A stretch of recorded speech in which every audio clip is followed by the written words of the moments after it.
Hi friends, I'm Scott England. Get ready to go backstage into the dressing room of Daniel O'Donnell. But before we do, I want to show you how this interview gets underway. You'll hear me telling Daniel about my father who had recently passed away. My dad loved Daniel O'Donnell, and you need to stick around to the end of our video. You'll see how Daniel did something for my mother that I will never forget. Show on TV was the Daniel O'Donnell show. He never got to meet you, but I'm wearing his shirt today. Oh, isn't that lovely? So that I could come and meet you and wear his shirt. And a funny thing, he had brain cancer, and at the end, he was in bed, and he wasn't talking very much, and so he's in his bedroom, and we had taped on the DVR your Christmas show, and couple days later, some company came over, and my brother's telling them, yeah, we taped Dad's favorite show, the Irishman. He has a show on there on RFD, the guy from Ireland, and out of nowhere from the back room, my dad says, Daniel O'Donnell. Isn't that amazing? So anyway, this was the last gift that I gave him. I found it on the internet. Isn't that lovely? And so that's what he had when he died, but I'll have you sign that to me later. And lots happened since this book. Oh, Lord. Man, you've lived another lifetime. Daniel, tell me about your favorite female singer of all time. Oh, well, it's Loretta Lynn. I just loved Loretta. Ever since I first heard her. I loved Kitty Wells too. But, and Norma Jean, and Jean Shepherd. I loved all that, the traditional country. But Loretta was I just loved her voice. And she surprised you. She did. By coming not a short distance. No, she came over twice actually. She came over to do the TV show in '89, and then in '97, she came to my hometown for a festival, and my sister used to organize, they called it the Belle of the Ball. There was a ball, this big night, and they would have somebody that I admired, always. And one year Loretta came. And you didn't know it? I didn't know she was coming. She just told it like it was, but she was a great singer and a great writer. And Charley Pride, another one. Charley, I met Charley. Of course, Charley came over, and I did more shows. I only did the one show with Loretta. Now, I would go to her shows, and she'd always ask me to come up and sing a song. But Charley was on the PBS special we did from here, the one in Nashville, and numerous times in Ireland he came over when I presented shows. So we had a lot of connection. But both of them, Charley died before Loretta. And the day after Charley died, I called Loretta, just saying, God, Loretta, I said, I just wanted to call you because I love Charley so much. And, little did we think she wasn't long after him, I know you were so touched when she surprised you. Do you ever think of the people that you meet in line that they're so touched to meet you like you were to meet her? Well, if anybody gets the feeling that I got from meeting Loretta, I feel very privileged and blessed, because it's a lovely place to be, because I just, I loved her so much, and I loved her music and just the person as well. It was a great privilege to know her. You're about the same age as I am. I'll turn 60 in a month or so. Well, I'm a couple of years. I'll be 63 in December. But you have been having your huge success for 40 years? Yeah, well, I started in 81, and then in 83 I made a record, and I started a band that year. And really from 86, things took off good in 86. And since that, really, it's been super. Here in America, it was later. I mean, Branson only started doing well and when PBS aired the specials first. And then RFD, sort of give it a new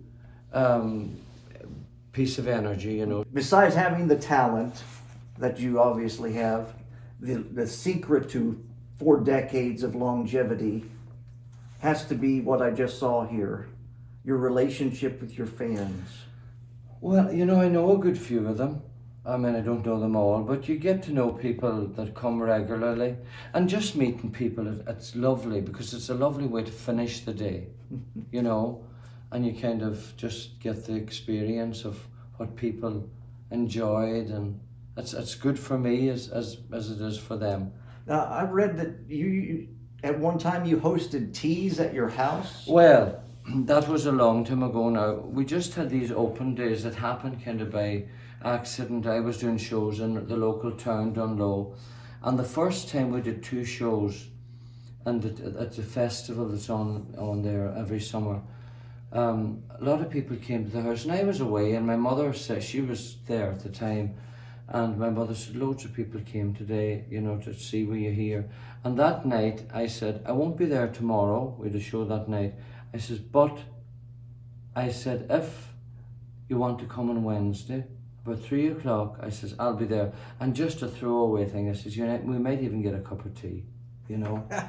And loads of people came, and it ended up, it worked for a few years, and then it ended up that there was thousands of people coming. So it defeated the reason, the intimate, you know. Yeah. So I was just waving to people then, you know. You'd see whatever many hundred you could meet, but you couldn't meet thousands in any day. So then we decided that had run its course. But it was amazing. You can actually in the towards the end of the show, there's a picture of a load of people standing, and that was our home, and that was them lining up. Yeah, I saw to come that. in. Wow. Yeah. So much success over the years. Any goal that you still have to reach?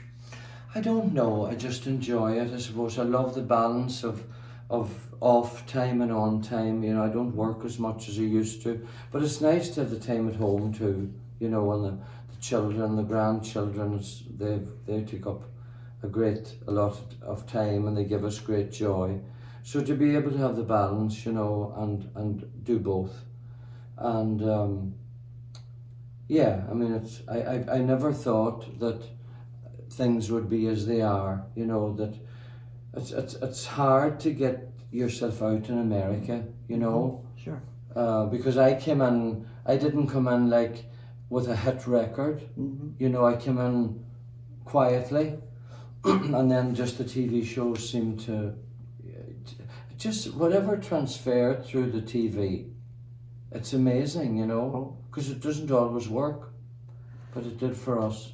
And I know it's not easy to have the success in the U.S., but you have to also say, okay, think of the guys who were on the charts in the mid-'80s from here, who are having great success. 40 years later, most of them are not, and you're still here. Yeah. It's amazing for us, you know, that so many people come and like people every year. There's people every day. There's people there for the very first time that just discover the music. And I was surprised at the number of people, first timers here. Yeah. I wrote Johnny Lee's autobiography. I wrote Mo Bandy's, and I spent a lot of time here in Branson. Right. So you would have been here really in the heyday of Branson? Yes, well, we were, but we started doing well in 2003. Okay. And we did well, I mean, for a good few years. And then, you know, when Mel and Andy and Mo, and they all, a good few of them died. Yeah. And then, so, in the early days, there was people coming to see us, and some of them were going to Andy and Mel and Mo, and there was people coming to see Andy, and some of them were coming. So there was more than me taking people here. Oh, absolutely. You know, did Mel or Mo ever approach you and say, "Hey, would you buy my theater?" Oh, well, yeah. Yes, but I'm glad I didn't now. Yeah, it was, I think smart move. Yeah, you needed to be here. I mean, I miss the 90s, but listen, I'm grateful for what we've had. Lots changed from this book. That book, you weren't married, and you said you might not ever get married. I know. And then shortly after that, yes, I was lucky then. And tell me about your wife and how long you've been married. We met in '99 and got married in 2002, and our anniversary's on Monday, 4th of November. So it's we're very fortunate that we met when we did, and she's good and she's healthy, and that's another reason I suppose nice to have the time off now, because we're older, you know, we're in our 60s. So I suppose there's a period now from, please God, for the next maybe 20 years where we can do lots together, you know, and that's the plan, kind of, and do, you know, the shows, I suppose, as well. I don't know if it was from the book or from something else I read, but a quote from yours: "I followed my dream, realized my dream, and I never let anything distract me from that dream." Yeah, you know, I was probably very determined because, you know, I wasn't doing stuff, I wasn't singing songs that were, people didn't think there was a market for them, but I love them, you know. And I just believed that that's what I wanted to sing, and that's the type of music I wanted to do, and that's what I'm doing. So as our interview was ending, Daniel was still thinking about my father, who had recently passed away. He asked about my mother, and then he said, "Turn your camera phone on. I'd like to do something." Hi Audrey, how you doing? It's Daniel here. We're just talking about your husband as well.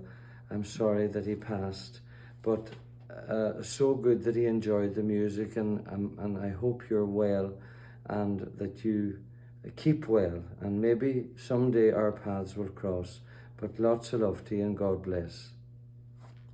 My mom cried and cried. Daniel did that all on his own without me asking anything.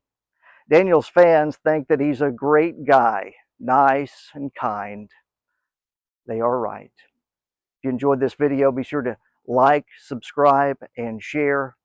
God bless.